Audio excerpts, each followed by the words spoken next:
Empire.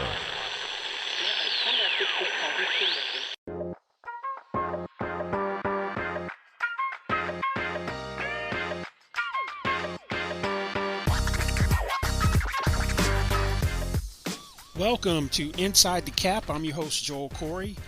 You can find me on Twitter at Corey Joel, that is CORRYJOEL, and also read my regular CBSSports.com column, Agents Take, also on NFL salary, cap, and contract matters. This week we're going to look at two things, just a brief recap of the July 15th franchise tag long-term deal deadline, and also take a look at some contract extension candidates, since in between the time when front office people come back to work after taking vacation, which is middle of July, and the start of the regular season, typically there are several high-profile contract extensions of players going into the final year of a contract. So the contract extension candidates are only going to deal with people in a contract year, so we're not going to be talking about Josh Allen, Lamar Jackson, Baker Mayfield, or any of the 2018 first-round picks who are now eligible for extensions that have a fifth-year option in 2022. Now, there are 7 guys who had unsigned franchise tags out of the 10 guys. Hadn't signed long-term deals, I should say. Out of the 10 guys who were given franchise tags, only one, Taylor Moton, offensive tackle for the Carolina Panthers, signed a long-term deal. To me, it's a 5-year, $85 million contract. There's $43 million fully guaranteed, but it's been positioned as a 4-year extension at $71.246 million. And practically every other case, I talk about new money, which is the amount of money which is negotiated outside of what you had remaining on your contract. I differentiate with franchise tag players because, one, franchise tag is considered a placeholder or precursor to a long-term deal. That's the original intent. Doesn't necessarily work that way nowadays, but there is a finite deadline, July 15th, for you to sign a long-term deal. So whether you sign the tender or not, I'm looking at, if you sign a long-term deal, that deal in its totality. I don't do that for people who are in a contract extension because that negotiation is always over the new money and the new years. Last year, Derrick Henry's deal was reported $50 million over 4 years, although he had signed the tender. It was not reported as $39.722 million over 3 years. Just some consistency. $50 million over 4. So if you look at Henry's at $50 million over 4, Moton's 85 over 5. There's also in his deal, he's got an escalator incentive where he gets an increase for being first team or second team All-Pro at left tackle. It's an incentive in let's say he plays left tackle in 2021 and gets the honor. It's a $1 million incentive in 2021, then $1 million gets added to the 22 through 25 base salary, so it maxes out that way. If he doesn't earn it in 21, then it would become in 22 he gets $1 million, then $1 million gets added to the remaining base salary. So the sooner he gets, the more money he can make off of that. His franchise tag number was $13.745 million. Now he's got a $15 million signing bonus in the deal that's prorated over the life of the contract. 3 years of proration. $3 million of proration each year, and a $1 million base salary in 2021. So that's going to make his 2021 cap number $4 million. That means from this deal,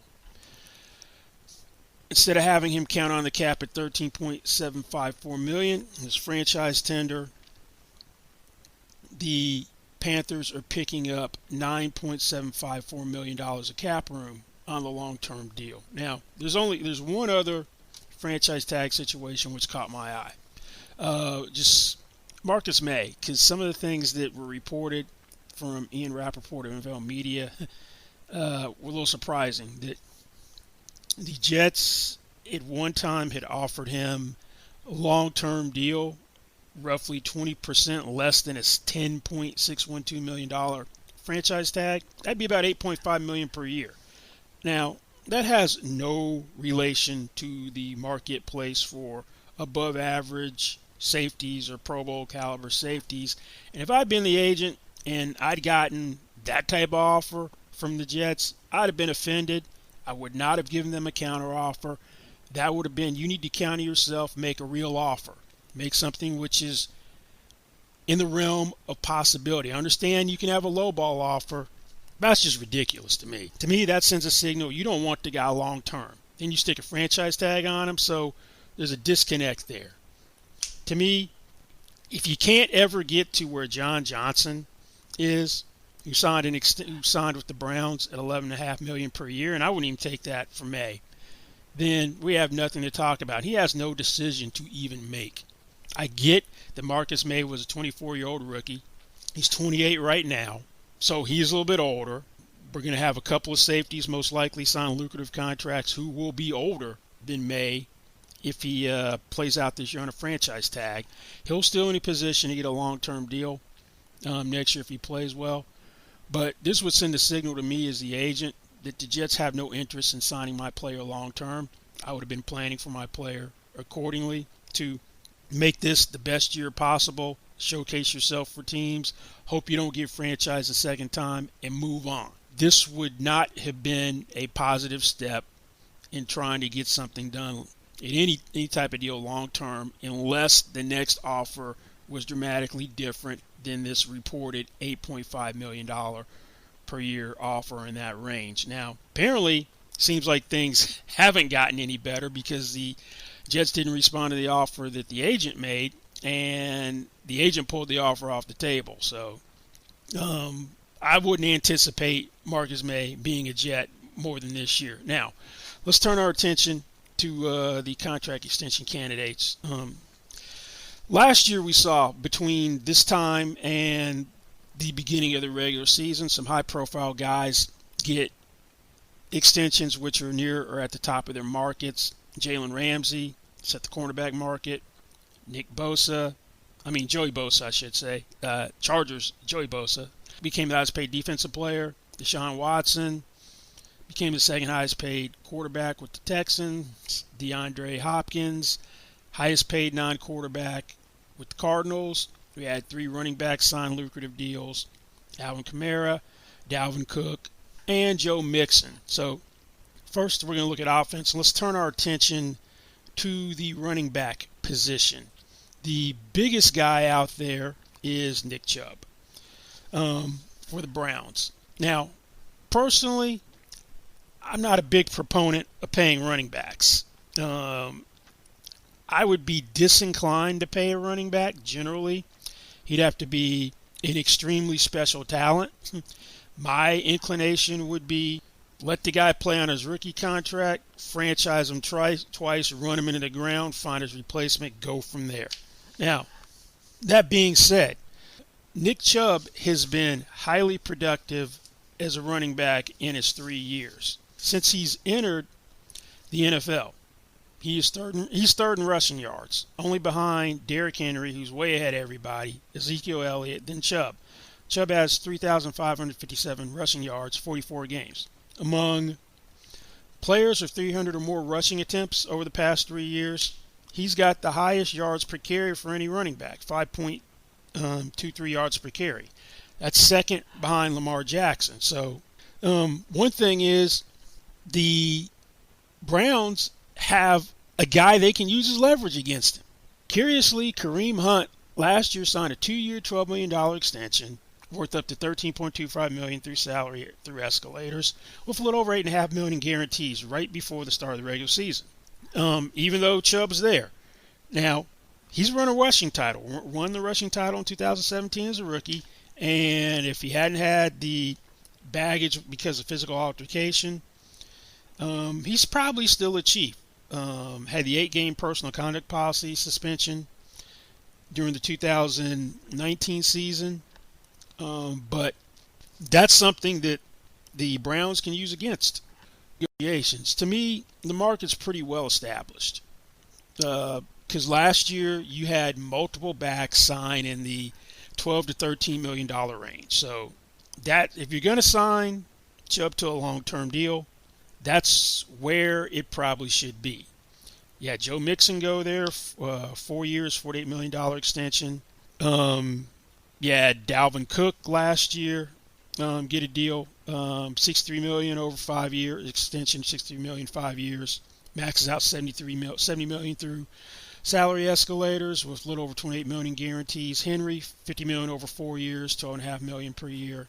And you had Alvin Kamara signed for 75 million over 5 years with a little over 34 million in guarantees. The $15 million per year average is misleading. He's got 25 million in his 2025 contract year. He's never going to see that.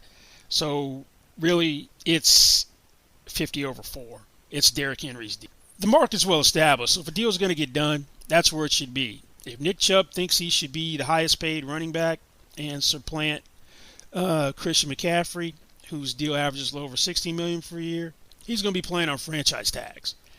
And running back franchise tags have been dropping steadily since 2017. It's gone from 12.12 million in 2017.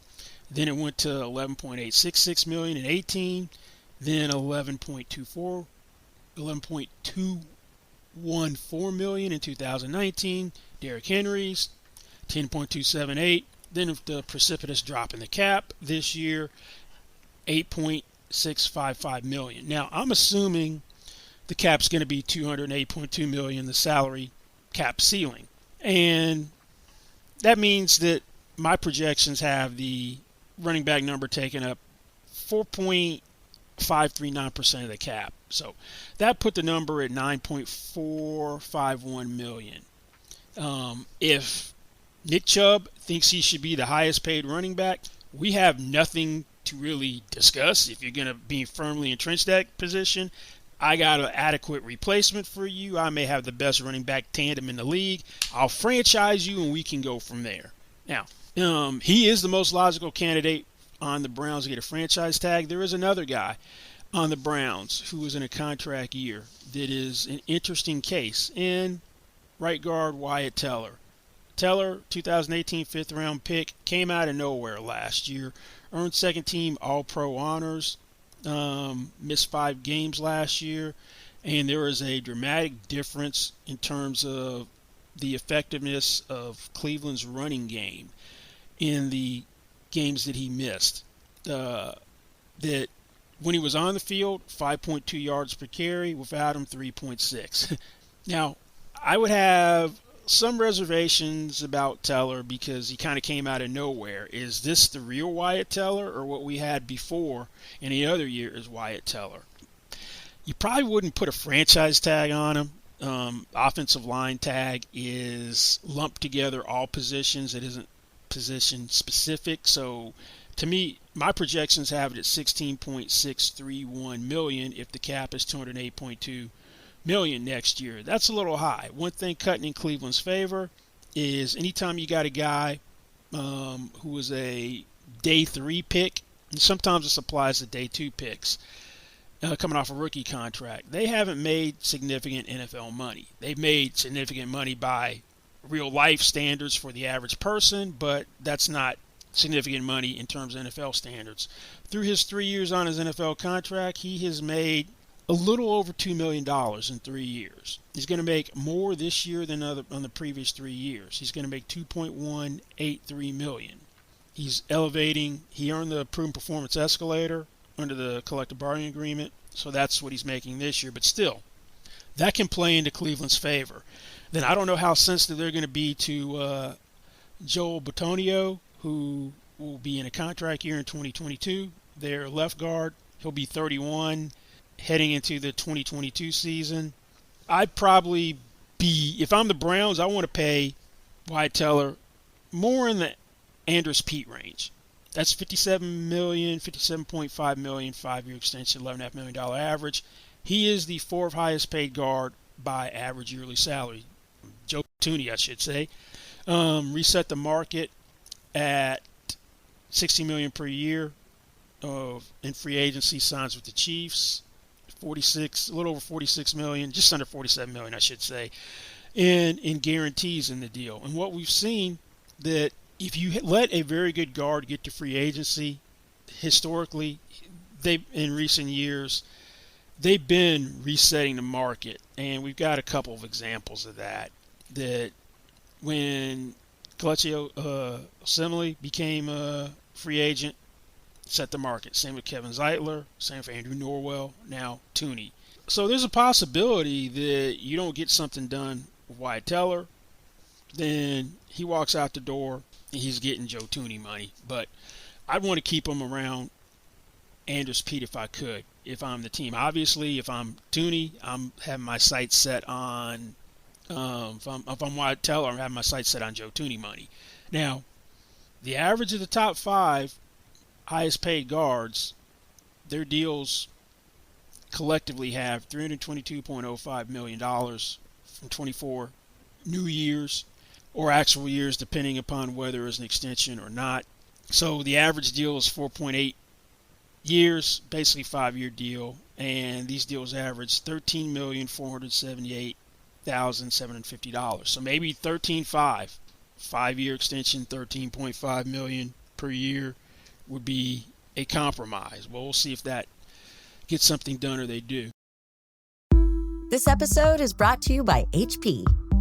Whenever you do your best thinking, the HP Spectre X360 is ready when inspiration strikes. With power save for battery life and focus mode to multitask, you can do your best thinking whenever and wherever it happens. You can't always schedule when and where you might have a brilliant thought, whether it's in the morning or before bed, when you're at your computer or away from it. Thinking can happen anywhere and anytime. The HP Spectre X360 2-in-1 convertible PC with Windows 10 saves battery life for whenever an idea hits you. HP Spectre X360, a more thoughtful laptop.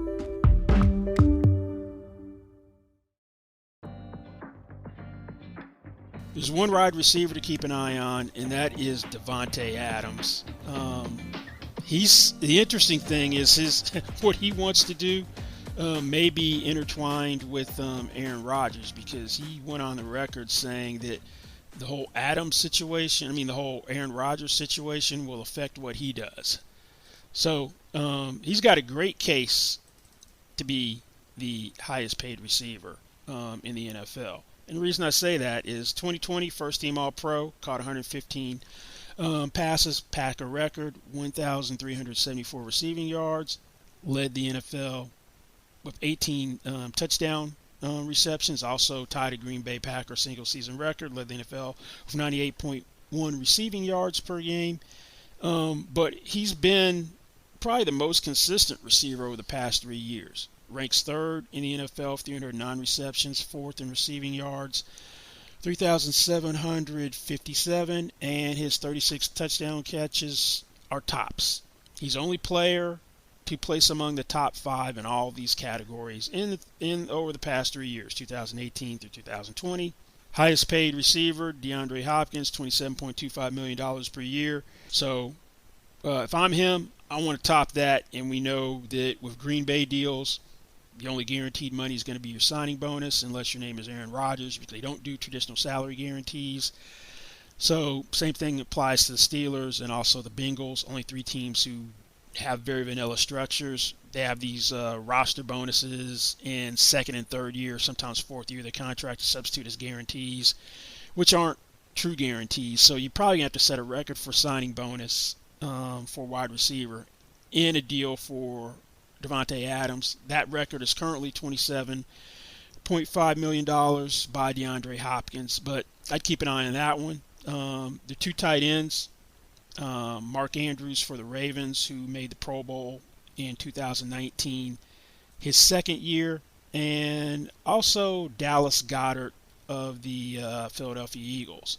Now, their market was given a big boost by Jonnu Smith and Hunter Henry, exceeding everybody's expectations by signing deals averaging $2.5 million per year. Smith, $50 million over 4 years for a record for a tight end, veteran tight end, $31.25 million fully guaranteed at signing. Henry, $37.5 million over 3 years, $25 million fully guaranteed. 25 million fully guaranteed at signing, 27 million in overall guarantees. So I think these two guys are better than those guys. So that should be their floor, 12.5 million per year. I doubt you can get above Travis Kelce. Kelce signed a very team-friendly extension. Also, one of those guys who got one during this time period last year. So did George Kittle as well. Kittle became the highest-paid tight end at $15 million per year last August.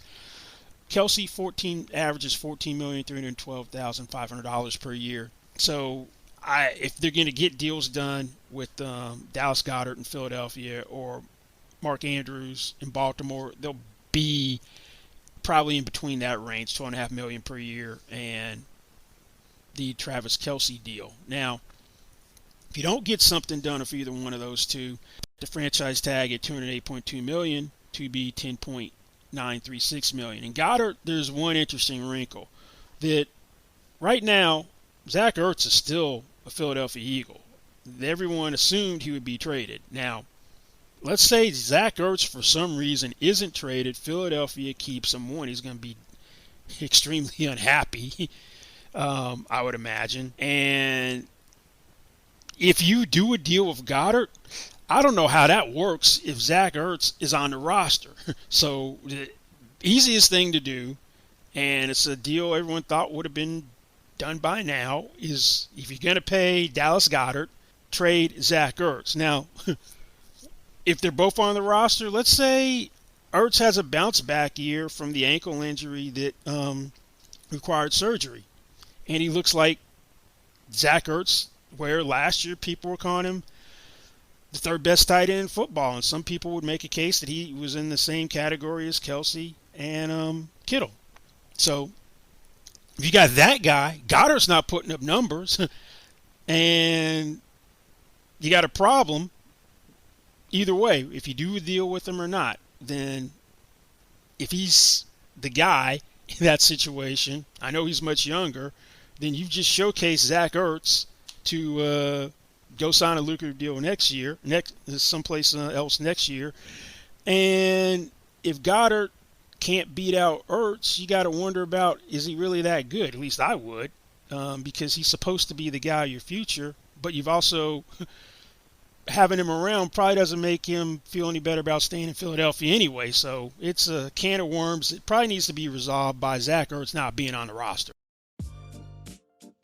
The recent Ryan Ramczyk deal, which made him the highest paid right tackle at $19.2 million per year, kind of showed you where the Saints' priorities were. Their left tackle, Terron Armstead, also in a contract year. That clause that Moton has about getting a salary increase for left tackle is also in Ramczyk's contract. I don't know if that means that they're going to let Armstead go, because they also potentially have other people to pay on the offensive line. And in particular, that would be center Eric McCoy, who's not eligible for a contract extension until next year. He's 2019 second-round pick. But that being said, if you're going to get something done with Armstead, presumably you're going to have to make him the highest-paid offensive lineman in football. And I don't know if the Saints are comfortable setting the market at both tackle positions. Right now, that's Trent Williams at $23.01 million per year. There's a 3-year age gap between the two. Saints have a couple of franchise tag candidates for next year. Would you put a second one on Marcus Williams, or would it go to your cornerback, Marshawn Lattimore, who's playing under a 5th-year option, but he had an arrest, I think, back in the spring on a gun charge. That possession of, he's suspected of being in possession of a stolen handgun. So that may have put his extension on the back burner, but you got 3 potential candidates for a franchise tag. If Armstead doesn't sign an extension, gets the open market, I suspect that he could be the first $25 million per year offensive lineman. It'll be interesting to see if they do something with Lattimore sooner rather than later. They have a gaping hole at cornerback. Because of the cap dropping so much and them having to shed $110 million of cap commitments just to be compliant, and that's not even getting to the fact they're able to find almost $11 million to franchise Marcus Williams. Janoris Jenkins was lost. They don't have any established cornerbacks besides Lattimore, so I would think he might be the franchise tag guy if push comes to shove and they don't have another extension. They can't do one for Williams because he's a franchise player this year, so you're prohibited until the end of the regular season. So earliest you could do one is January 10th with him or any other franchise player. So that'll be an interesting one to watch. Now, the right tackle market, Chris Ballard, and he said this more in relation to free agency than anything else, that he don't want to pay B players A-plus money. Well, be curious to see if he thinks Braden Smith, his right tackle, is a B player. And if so, he's not going to pay him A-plus money, which would be in that upper echelon. Moton's at 17, Ramczyk at 19.2. He should slide in someplace in between those two if you're going to get a deal done. I'm sure Chris Ballard was not thinking that neighborhood before Ryan Ramczyk, just like I'm sure the Panthers weren't thinking they were going to be paying Taylor Moton $17 million per year before Ryan Ramczyk, but that's the reality of the situation now. The Colts have earmarked money for 2 players, supposedly. Smith and also linebacker Darius Leonard. Bobby Wagner's the highest paid off-ball linebacker, $54 million over 3 years, an extension he did 2 years ago. It's just a matter of time before that falls. The question is, can Leonard or 49ers linebacker Fred Warner get to the guarantee marks of C.J. Mosley? $51 million overall guarantees, 43 fully guaranteed. I suspect both those guys go above Wagner, and whichever guy signs last will be the highest paid. I'm not sure what the right number is, but I wouldn't be surprised if both over $19 million per year. If not, they may be the rare off-ball linebackers who get franchised. That number at $208.2 million projects to $18.788 million. The last off-ball linebacker to get franchised was David Harris by the Jets in 2011. Now, speaking of linebackers, who's really an edge rusher? Since Pittsburgh plays a 3-4 defense, T.J. Watt technically is a linebacker. In a 4-3 defense, he'd be a defensive end. Watt should become the highest paid non-quarterback in the NFL. He's on his 5th-year option. As I said, Pittsburgh does these vanilla deals, so he's not going to have the type of guarantees in Joey Bosa's deal. Bosa has $102 million in overall guarantees, $78 fully guaranteed at signing, but he should blow past that $27 million per year mark. Question is, I don't think he gets to $30 million per year, but he should be closer to $30 million than $27 million. You may have to set a record for signing bonus for non-quarterbacks. Right now, that's $40 million by Aaron Donald because the guarantees won't be anything remotely close to Bosa's, but this deal should be north of $28.5 million per year.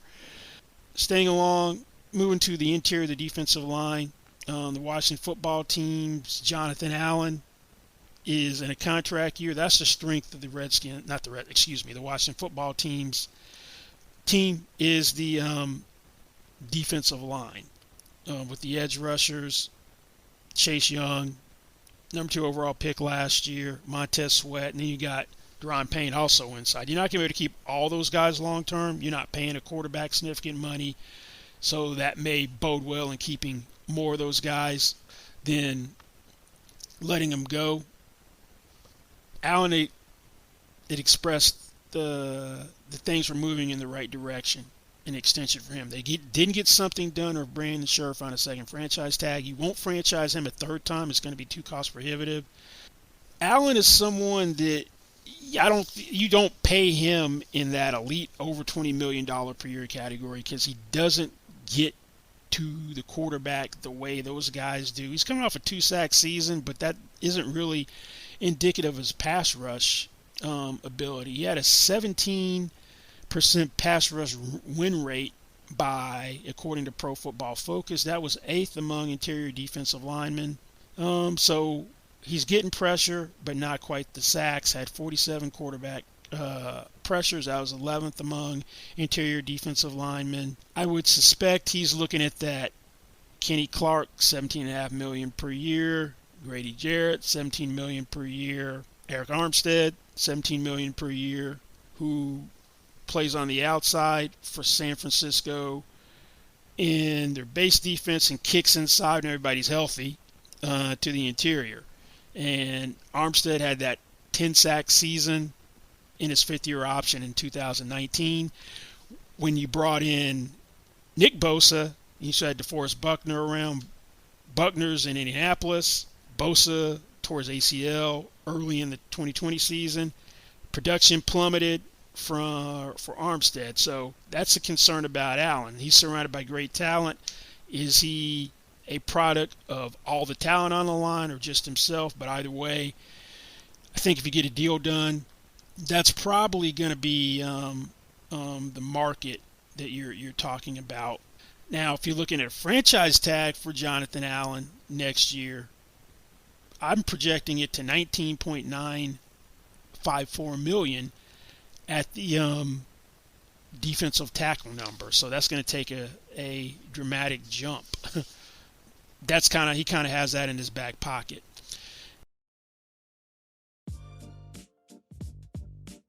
We got some interesting safeties. That market's going to move. Jamal Adams just wants to fundamentally reset the position. Doesn't want to be paid like a safety. Calls himself a defensive playmaker or defensive weapon. Set the NFL record for sacks last year for a defensive back, 9.5 in 12 games. Highest paid safety is Justin Simmons at $15.25 million per year by the Broncos. Was franchised for a second time this year. Got that deal done in March. He wants to just blow the safety market out of the water. I don't think he gets above Bobby Wagner's $18 million per year in Seattle. I think there's some sensitivity about someone else being the highest paid player, defensive player on that team. Tyrann Mathieu is in a contract year as well. He expressed some optimism of an extension. He was made highest paid safety in free agency 2 years ago, $14 million per year, along with Landon Collins, to go to Kansas City on his 3-year deal. He's gone to 2 Pro Bowls. Been named All-Pro for 2 years since then. Franchise tag next year won't happen, $23.63 million. He's got the highest cap number for safety right now at $19,733,334. If you get a deal done with him, I suspect if he's not the highest paid guy, eclipsing Simmons, it's at least $15 million per year. It slots in between Budda Baker, who's number 2 at $14.75 million. But he's 29. This will be his last big deal. Then you got Harrison Smith. Vikings played really well last year, didn't go to the Pro Bowl. Final year of a 5-year extension he signed in 2016, averaging $10.25 million per year. One of 2 safeties with at least 80 tackles and 5 more interceptions last year. Justin Simmons was the other. When he was the nearest defender in passes thrown his way, passer rating at 39.8 million. 32 years old, though. So I can see why the Vikings would have some reluctance. He wants to retire as a Viking. Since he's already had one big deal, does he give them a little bit of a break because he wants to stay there, doesn't want to go through the whole free agency thing? The Vikings should have a little bit of concern because of his age, even though he's still playing at a very high level. I don't know. I don't see him getting to the Simmons mark, but you've had 6 safeties signed for $14 million per year since free agency started in 2019, and you had Earl Thomas signed for $13.5 million. We'll see what, if any, type of discount that Smith is willing to give the Vikings if they sign him to an extension. It always seems like it's going to be a choice between Smith and Anthony Harris that they franchised last year that they didn't re-sign, who's now a Philadelphia Eagle playing on a one-year deal.